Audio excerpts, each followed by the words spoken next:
우리 계속해서 창세기 말씀 함께 보고 있는데요. 한 번 더 우리 복습하겠습니다. 창세기는 네 가지 사건과 네 가지 인물이라고 말씀드렸죠. 사건은 뭡니까? 창조, 타락, 홍수, 바벨론, 바벨탑 사건. 바벨탑 사건.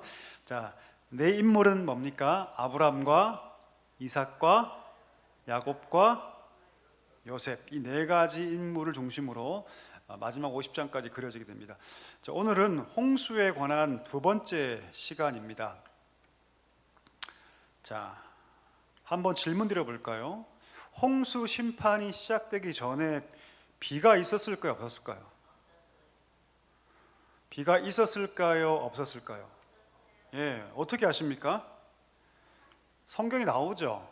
성경이 뭐라고 하냐면 창세기 2장 5절과 6절에 보면 여호와 하나님이 땅에 비를 내리지 아니하셨고 안개만 땅에서 올라와 온 지면을 적셨더라. 그러니까 하나님께서 아직까지 비를 주시지 않습니다. 왜 주시지 않을까? 비가 내리지 않아도 충분한 아마 수분이 공급되었을 거라 이렇게 얘기를 합니다. 왜냐하면 궁창 위의 물과 아래 물이 있었고 그 상황에서 충분히 비가 내리지 않아도 충분히 식물과 동물이 살 수 있는 상황이었을 거라고 추측하죠. 바꿔 얘기하면 홍수가 시작될 때 인간은 처음으로 비라는 것을 봤다는 것입니다. 홍수가 시작될 때 하늘의 문이 열리고 창이 열려서 막 쏟아지죠. 그렇죠? 이제 120년간 방주를 짓고 그 방주가 이 노아에게는 예배의 행위였다. 제가 지난주 말씀드렸죠. 그렇죠? 하나님의 눈에서 은혜를 발견했는데 그 은혜는 두 가지였죠. 나 같은 자를 구원하신 구원의 은혜. 두 번째는 뭡니까? 이 홍수 심판 이면에 세상을 정화하고 계속해서 하나님의 구원의 과정을 이끌어 가시는 하나님의 구원의 열정이 있다는 것을 보았기 때문에 이 두 가지를 함께 봅니다. 그렇죠? 그래서 120년간의 방주의 건축 기간은 노아에게 있어서 예배였다. 이렇게 제가 말씀드렸습니다. 그렇게 모든 것이 다 지어진 다음에 비로소 비가 오기 시작합니다. 그 전에 하나님께서 짐승과 땅의 모든 기는 것들을 방주에 실으라고 말씀하시죠. 부정한 것들은 암수 둘씩, 정결한 짐승은 암수 7씩 방주에 싣게 됩니다. 자, 그러면 정결한 짐승은 왜 암수 7씩이었을까요?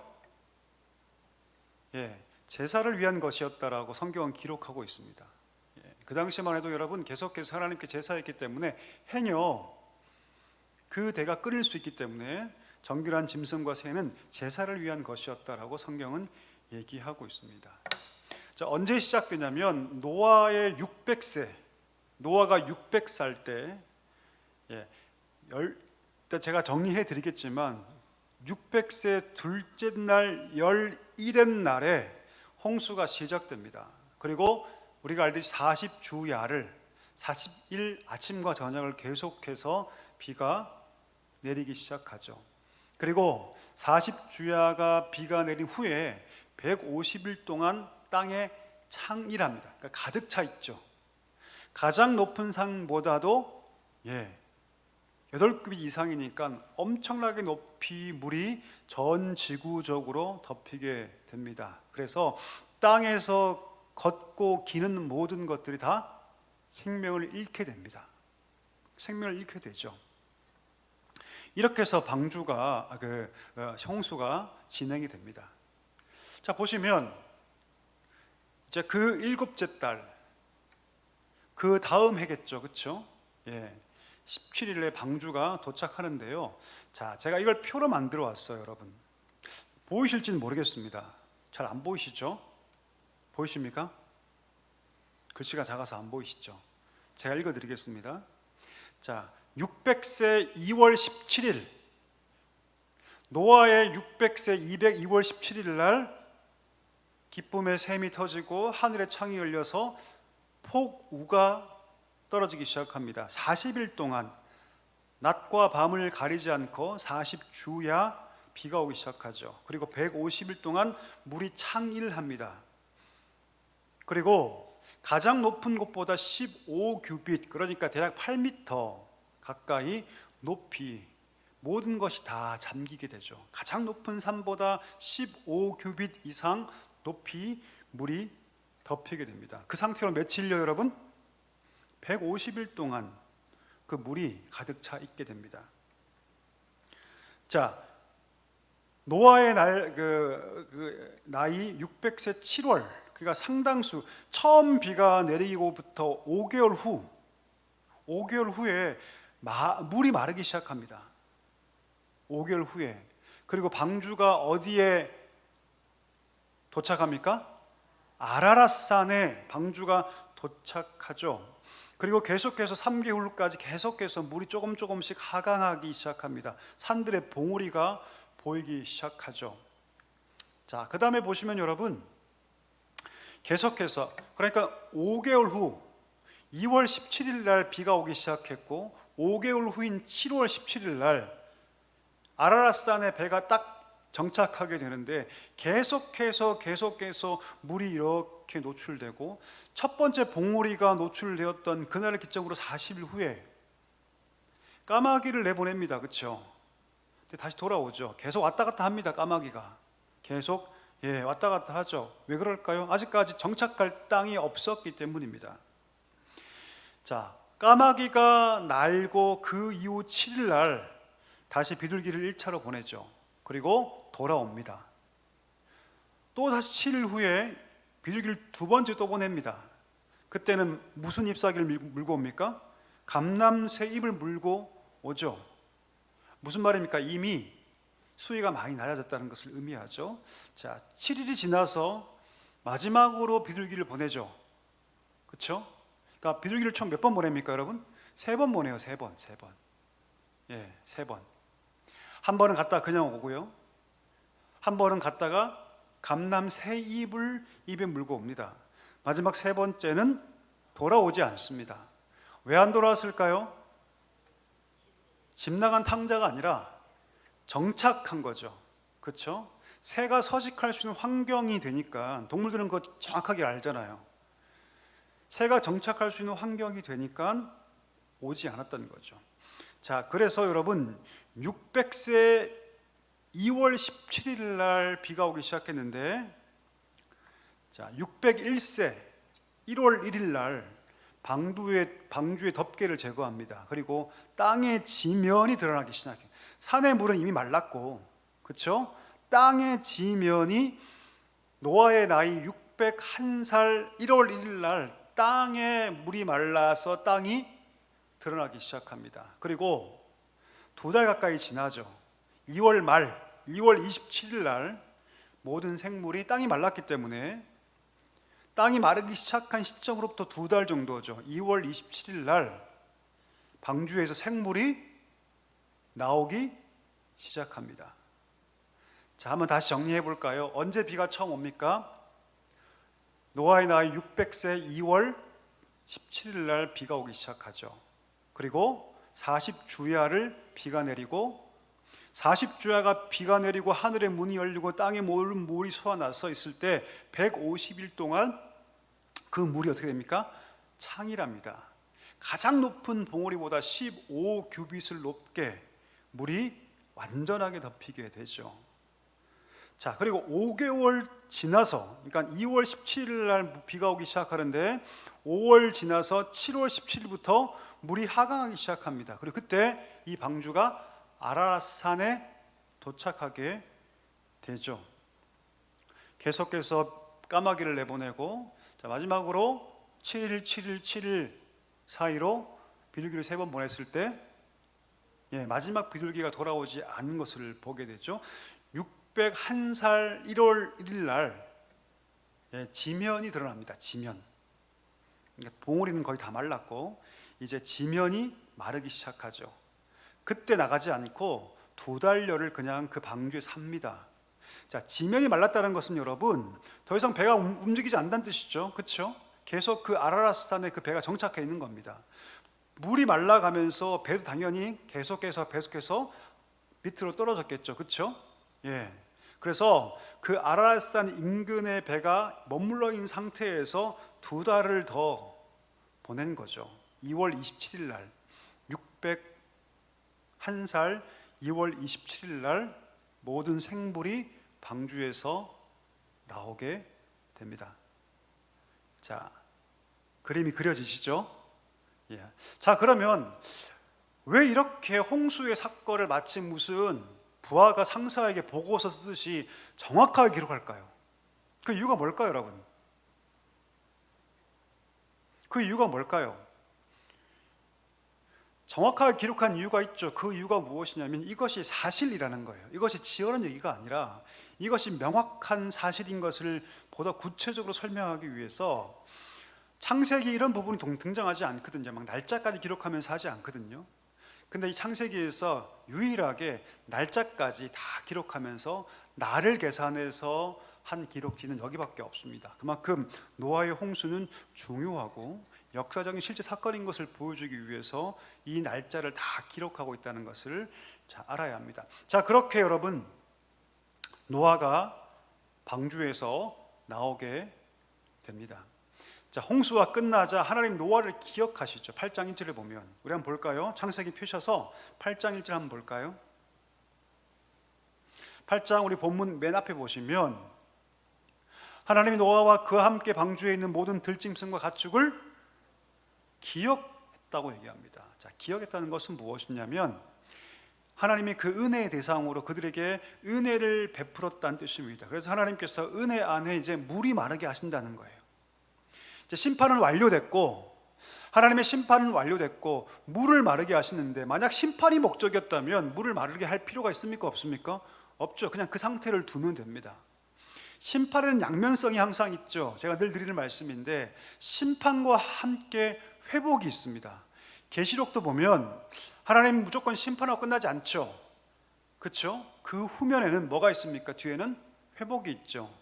그와 똑같이 여러분 1절이 대역전의 구절인데 자, 심판이 다 끝났어요. 심판이 다 끝났습니다. 하나님께서 말씀하신 그대로 숨쉬는 모든 것들이 다 죽었습니다.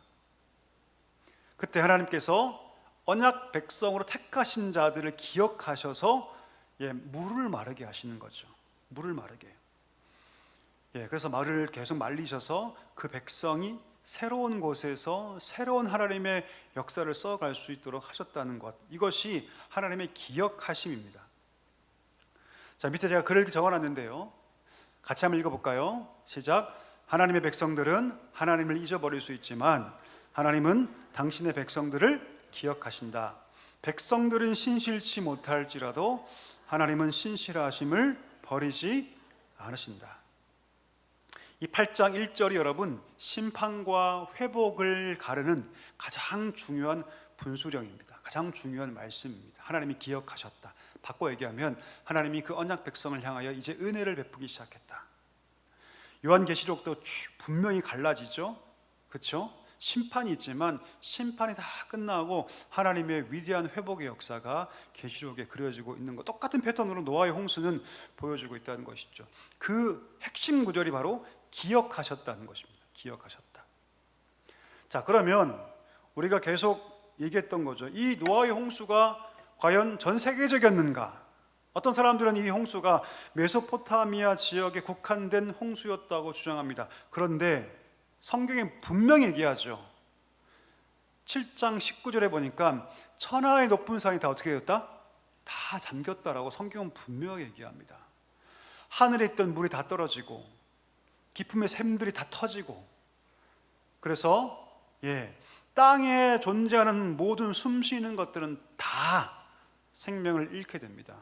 그러니까 이것은 전 지구적 홍수이고 하나님의 구원의 도식에서 이것이 전 세계적 홍수일 수밖에 없는 게 무엇이냐면 이것을 그대로 우리 하나님께서 예표 삼으셔서 종말에 전 우주적 심판을 하시거든요. 만약 이 심판이 여러분 어떤 지역에 국한되었다면 노아의 홍수는 예표적 사건으로 볼 수 없습니다. 그런데 제가 얘기했죠. 마치 샌드위치 구조처럼 처음에 홍수 심판과 마지막 계시록의 불의 심판, 이건 물의 심판이고 불의 심판이지만 더 확대되어서 하나의 예표적 사건으로 이것을 창세기부터 보여주고 있다는 것이죠. 그러니까 신학적인 의미에 있어서도 이 노아의 홍수는요, 전 지구적인 사건이 될 수밖에 없습니다. 특정한 지역에서 일어나는 것이 아니라 전 지구적 사건, 그것을 예표, 거울 삼으셔서 하나님은 종말에 어떤 심판을 하신다? 우주적 심판을 하시고 최종적 심판을 하십니다. 그것을 예표적으로 보여준 사건이 바로 노아의 홍수고, 심판뿐 아니라 아까 8장 1절 기억하다, 그 기억하다라는 그 단어를 기점으로 하나님의 은혜의 때가 시작되는 것과 똑같이 계시록 또한 하나님께서 기억하신 자들을 부르셔서 하나님의 어린 양의 혼인 잔치를 베푸시고 새하늘과 새 땅, 새 예루살렘을 하나님 허락해 주셔서 완벽한 회복의 역사가 그려지죠. 그러니까 노아의 홍수와 요한계시록은요, 아주 깊이 연결되어 있습니다. 따라서 여러분, 전 지구적 심판이 될 수밖에 없습니다. 자, 여러분 다시 한번 물어볼까요? 노아의 홍수는 전 세계적 홍수가 맞습니까? 맞습니다. 성경 자체도 증거합니다. 말한 것처럼 7장 19절 천하의 높은 산이 다 잠겼다 라고 성경의 내적인 증거도 명백하게 얘기하고 있다는 것이죠.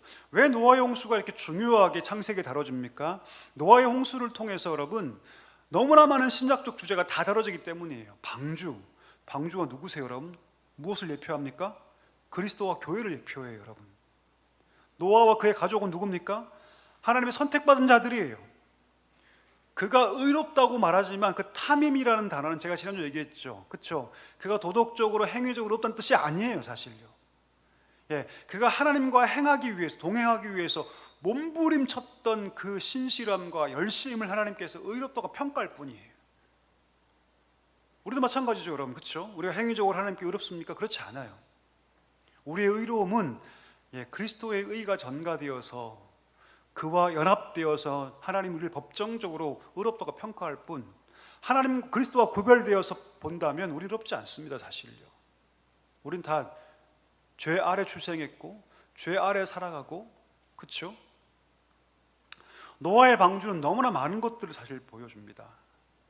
그래서 노아의 방주가 보여주는 하나의 사건은요, 너무나 크고 중요한 메타포가 되고, 이것이 성경 전체에 흐르는, 이따도 보겠지만 그 정점에 무지개 언약이 있죠. 무지개 약속이 있죠. 그렇죠? 그 무지개 약속을 통해서 하나님의 구원의 경륜을 더 명확하게 우리가 볼 수 있게 됩니다. 자, 그래서 노아의 홍수가 끝나고, 아까 내가 얘기했죠. 언제 방주에 나옵니까? 아까 제가 PPT 보여드렸죠. 노아의 나이 601살 2월 27일에 나옵니다. 1월 1일에 물이 마르기 시작해. 땅에, 지면에. 산은 이미 다 말랐고 방주의 높이는 계속해서 내려지고 내려가고 있고, 그렇죠? 지면이 마르는데 그냥 나오지 않고 대략 2달, 2월 27일 날 그 방주에 있던 생물들이 나옵니다. 자, 방주에서 나온 다음에 가장 먼저 한 것이 무엇입니까? 하나님께 단을 쌓고 하나님께 예배한 겁니다. 예배하는 거예요. 어떻게 예배가 가능했을까?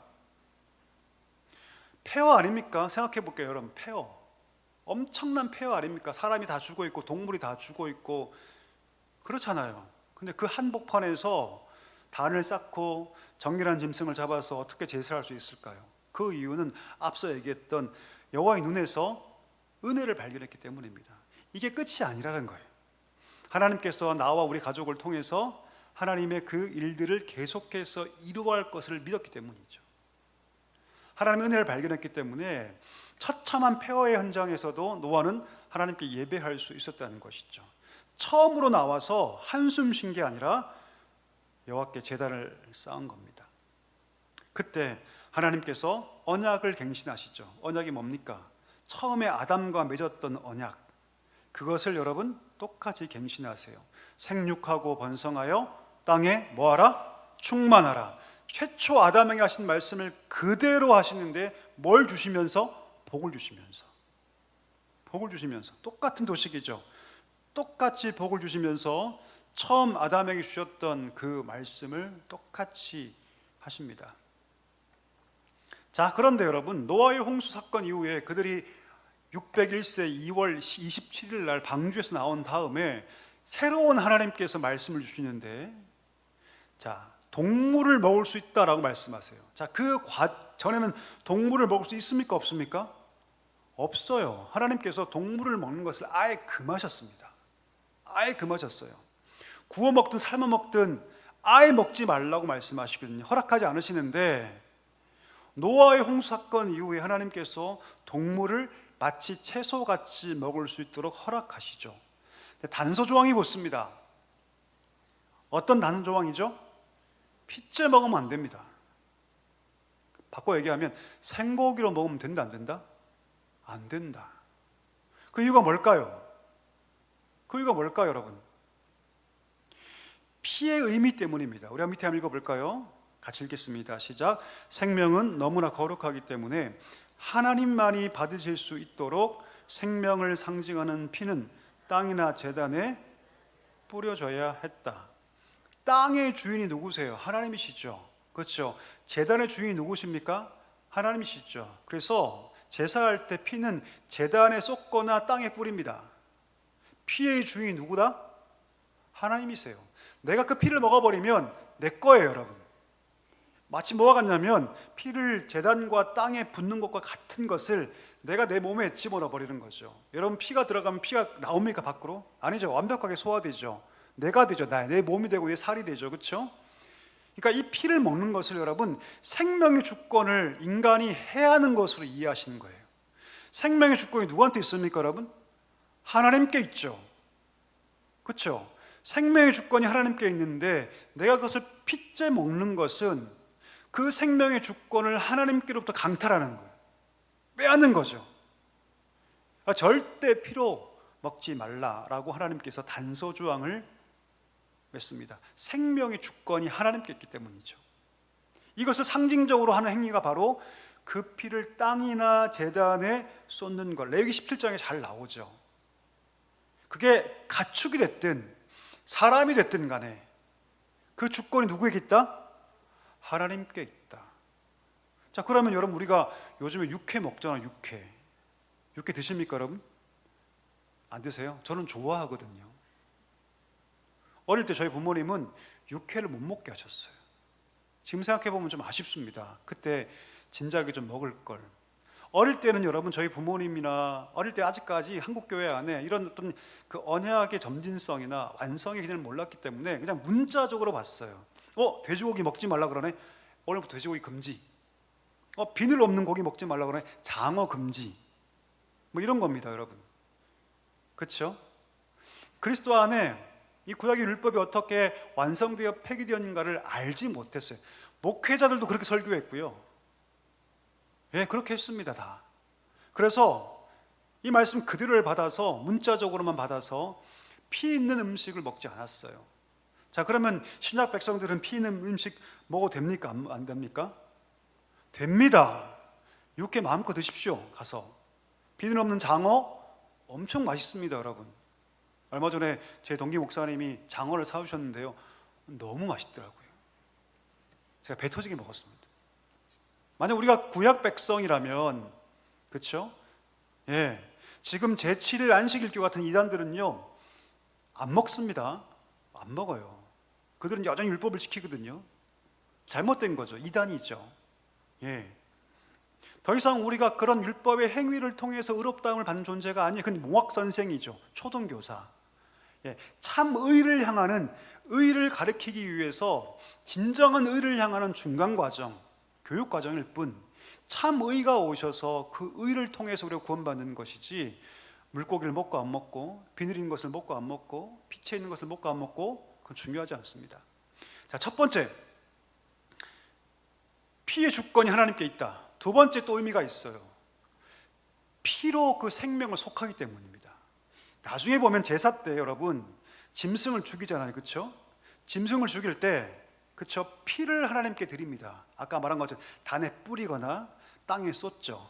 그렇죠? 예. 피가 흐르지 않는다는 건 아직 그 아이에게 생명이 남아있다는 뜻이에요. 이해되십니까? 피를 쏜다는 것은 여러분 생명을 하나님께 바치는 것이에요. 원래 내가 죽어야 되는데 속죄제를 보면 짐승을 가져와서 그 머리에 안수하고 갖고 온 사람이 그 짐승을 잡습니다. 그렇죠?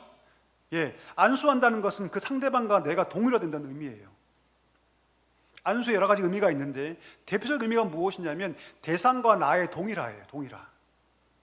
내가 그 머리에 안수한다는 것은 무엇이냐면 그 양과 내가 동일화가 된다는 뜻입니다. 내가 죽어야 되는데, 사실은 내가 죄를 지어서 내가 죽어야 되는데, 왜? 죄의 값은 사망이니까. 내가 죽지 않고 누가 죽어요?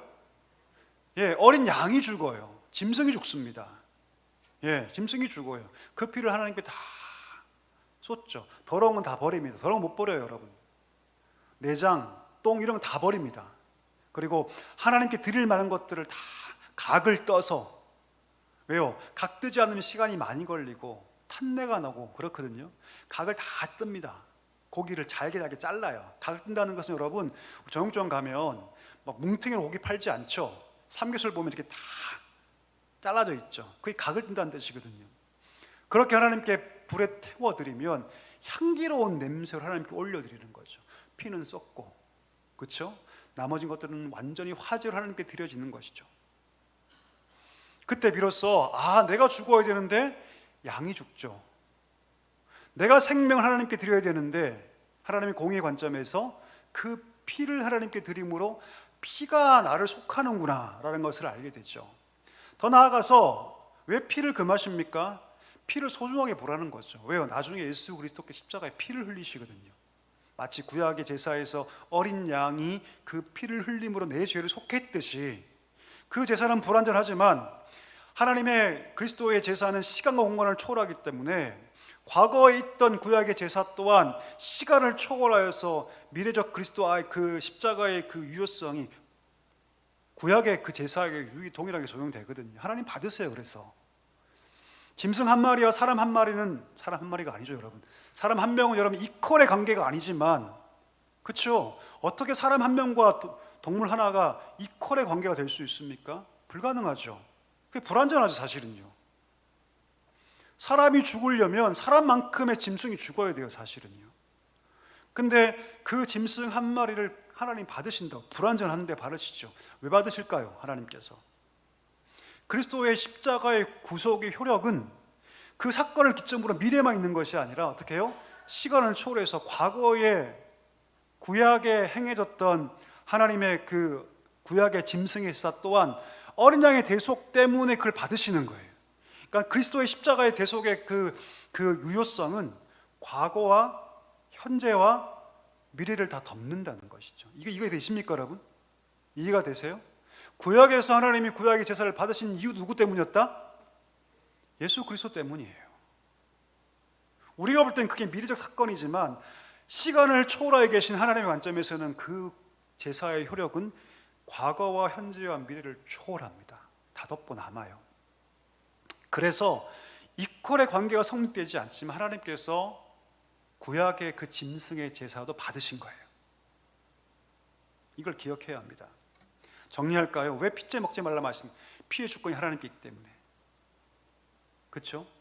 피가 우리의 죄를 속하기 때문입니다. 더 나아가서 예수 그리스도의 피 흘림의 그 가치를 알게 하기 위해서 피를 함부로 다루지 말 것을 말씀하세요.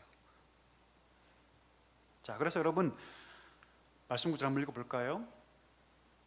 자, 이스라엘 집 사람이나 그 중에 잠깐 거류하는 거류민이나 누구든지 그 피채 먹는 자는 끊어질 것이다.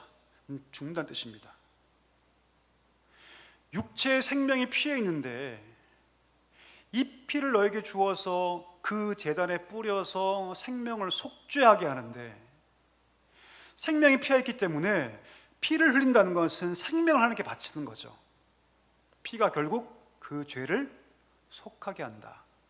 아까 제가 얘기했죠. 짐승의 피와 사람의 피는 여러분 이퀄이 될 수 없는데, 그러면 이 불완전한 제사를 왜 하나님 받으시는가? 미래에 일어날, 우리 인간의 시점에서 미래에 일어날 그리스도의 대속 십자가의 사건을 받으신 거예요.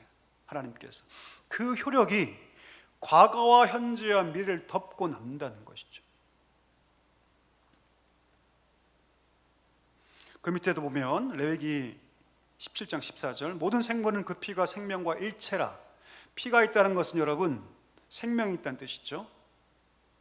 그러므로 내가 이스라엘에 이르기를 어떤 육체의 피든지 먹지 말라.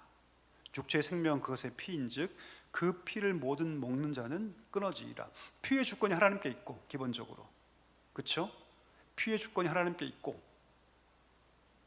그리고 그 피가 생명을 속하게 하기 때문에 그 피를 먹는 자는 하나님께서 끊어버릴 것이다, 끊어버릴 것이다 라고 계속해서 하나님께서 반복적으로 말씀하고 있습니다. 살인도 마찬가지. 여러분, 내가 사람을 죽여요. 내 욕심 때문에, 분노 때문에, 아니면 복수하는 마음으로. 사람의 피를 흘리는 것 또한 마찬가지로 취급하십니다. 피의 주권이 누구한테 있어요, 여러분? 하나님께 때문이에요. 사람을 내가 내 임의로 죽이거나 그를 해하는 것 또한 피의 주권을 인정하지 않는, 먹는 것도 마찬가지지만 상대방의 피를 흘리는 것 또한 피의 주권을 인정하지 않는 것을 하나님 여긴다는 거예요.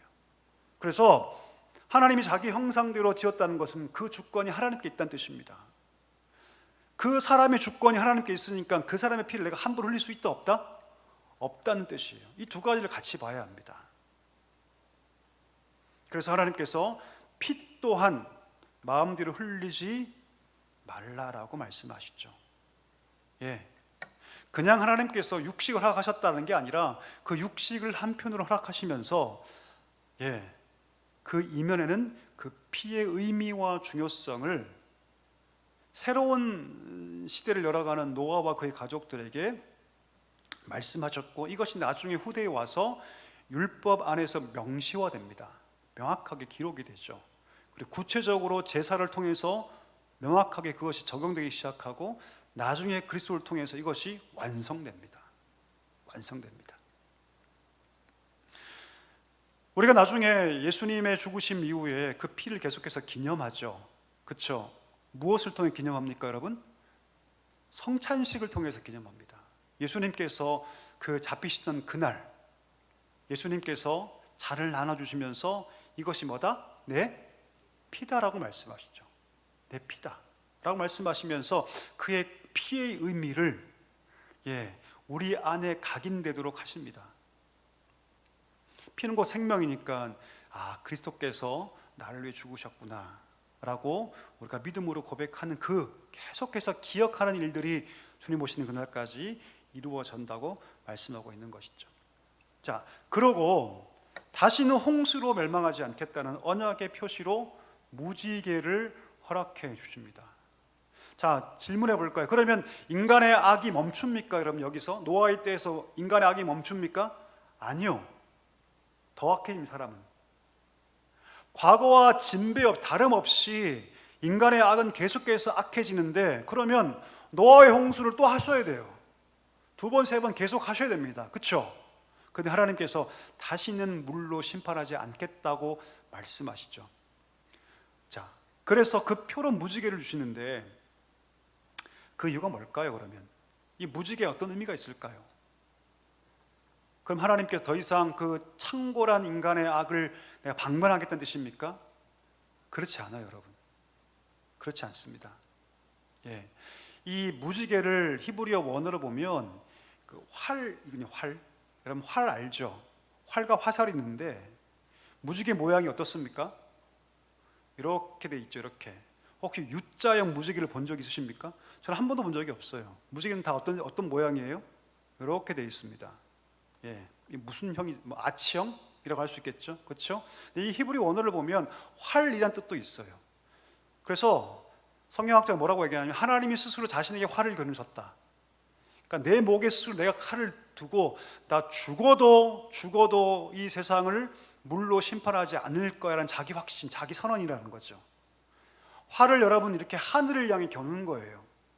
이렇게 보면 하늘을 향해서, 그러니까 히브리어 원문의 원어 자체가 활이란 뜻입니다. 이 무지개가 활을 하나님께 자신이 스스로 자신에게 겨누어서 스스로 다짐하시는데 나 절대로 너희를 물로 심판하지 않을 거야. 세상은 또 악으로 창궐하고 그 악은 더욱더 강력해지겠지만 내가 길이 참을 거야. 끝까지 인내할 거야 라고 하나님께서 말씀하시죠. 그럼 인내로 끝납니까, 여러분? 아니, 그렇지 않아요. 무지개의 그 약속 이면에는 예수 그리스도가 있어요. 대안이 있다는 뜻이죠. 주님이 오실 그날까지, 내가 내 아들을 이 땅 가운데 보낼 그날까지 내가 절대로 너희를 완전하게 멸망시키지 않을 거라는 하나님의 자기 선언이 있다는 것입니다. 그리고 역사를 보면 여러분, 그 뒤에 물심판이 또 등장합니까? 등장하지 않아요. 등장하지 않고 계속해서 예수 그리스도를 예표적으로 보여주시죠. 계속해서. 그러니까 무지개는 사실 너희를 끝까지 내가 구원하겠다는 하나님의 자기 선언의 표현입니다. 포기한 게 아니죠. 악은 창궐하고 인간은 계속해 타락하겠지만 그럼에도 불구하고 내가 너희를 끝까지 내 아들 그리스도를 통해서 구원하겠다는 하나님의 자기 선언이 담긴 표시가 뭐다? 무지개입니다. 활. 자, 노아의 세 아들들이 있었죠. 노아가 농사를 시작합니다. 뭘 심습니까? 포도나무 심고 포도주를 만들죠. 그 당시에는 관계 수로가 별로 없으니까 물을 오랫동안 먹기 위해서 보통 술로 담그어서 먹죠. 근데 술이 문제죠. 그렇죠? 술 안에 알코올이 들어있으니까 취하죠. 그래서 취한 상태로 하체를 다 벗어버린 상태에서 잠이 듭니다. 자빠져 잠이 듭니다, 여러분. 근데 둘째 아들 함, 아버지의 하체를 보고, 하체를 보았기 때문이 아니에요, 사실 여러분. 그렇죠? 문제는 뭡니까? 하체를 보고 그 아버지의 수치를 가리는 것이 아니라 어떻게 해요? 아버지 수치를 만방에 막 욕을 하고 뭐 이런 거죠. 그렇죠? 아니 그렇게 잘났다고 막 하더니 저렇게 술에 취해서 하체를 다 드러내서 저러고 있네라고 한 거죠. 이것을 통해서 저주를 받습니다. 자, 그럼 저주가 성경적입니까, 여러분? 그렇지 않죠. 그렇지 않습니다. 저주가 성경적이지 않지만 그 노아의 이 두 가지 사건을 통해서 여러분, 노아 또한 그 의인이라는 개념이 그게 아니구라는 것을 알 수 있습니다. 그 연약함이 금방 드러나죠. 이 이야기는 제가 적어놨지만 인간의 본성이 죄 앞에서 힘없이 무너질 수 있음을 적나라하게 보여주고 있습니다. 또한 음주 문화, 이것은 여러분 인간의 문화죠. 그렇죠? 이 음주, 세상의 문화를 통해서 우리가 얼마나 쉽게 무너질 수 있는가를 볼 수 있죠. 가인과 아벨의 사건을 통해서 하나님 가인에게 뭐라 말씀하십니까? 죄가 너희를 웅크리고 있다고 얘기하죠. 웅크리고 있다. 똑같이 여러분 노아의 사건을 보면 이 음주 문화를 통해서 죄가 적나라하게 드러나는 것을 우리가 알 수 있습니다. 다 했는데요, 여러분. 자, 셈과 함과 야벳과 셈은 축복을 받죠. 그렇죠? 아버지 하체를 보지 않기 위해서 뒷걸음쳐서 아버지 하체를 가립니다. 수치를 가려요. 그럼 왜 하나님은 함을 저주하셨을까? 그렇죠? 수치를 가리는 것이 하나님의 관점에서 의였기 때문입니다. 수치를 가리는 것. 여러분, 하나님께서 인간에게 가장 먼저 하신 것이 뭡니까? 아담과 하와가 범죄했을 때 하나님께서 가장 먼저 하신 것이 뭐였죠? 수치를 가려주는 거예요. 그가 다 깨벗었을 때, 그렇죠? 가죽옷을 지어서 그들의 수치를 가려주세요. 이게 하나님의 모습이죠. 함과 셈이 왜 축복을 받습니까? 함과 셈은요, 아버지의 수치를 가려주죠. 하나님의 모습입니다. 이게 하나님 마음에 합한 거죠. 그래서 축복을 받고요, 수치를 드러내는 것, 이건 여러분 인간의 죄악된 모습이거든요. 아담과 하와가 서로 막 수치를 드러내지 않습니까? 저 여자가 라고 하면서 서로 막 수치를 막 까발리지 않습니까?